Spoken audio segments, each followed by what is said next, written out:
كم مرة في حياتك حاولت تاخد خطوة جديدة ويجي حد يقول لك يعني هم اللي حاولوا قبلك عملوا ايه يعني؟ انا جاي من هناك وبقول لك بلاش، على رأي محمد هنيدي، افتكر اني قلت لك بلاش. تعالوا احكي لكم حدوته.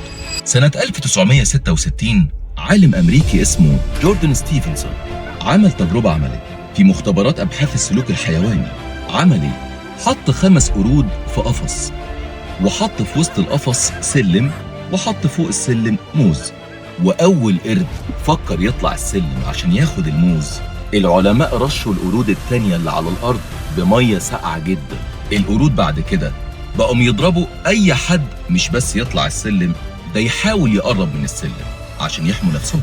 العلماء بعد كده قفلوا المية وبدأوا يستبدلوا القرود بقرد جديد بدل كل واحد منهم يوم ورا التاني، لحد ما القفص بقى فيه 5 قرود جداد تماما ما حدش فيهم اترش بالمية قبل كده.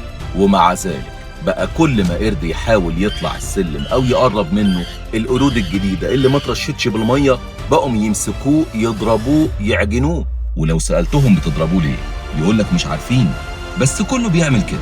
وهو ده الفشل الجماعي اللي الناس بتحارب طموحك بيه، مش لانهم جربوه، لا، ده لانهم اتعودوا على الخوف من البداية.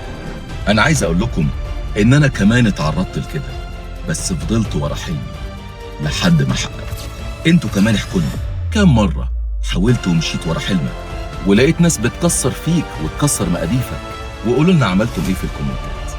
وما تنسوش لو عجبكم الفيديو اعملوا شير. سلام.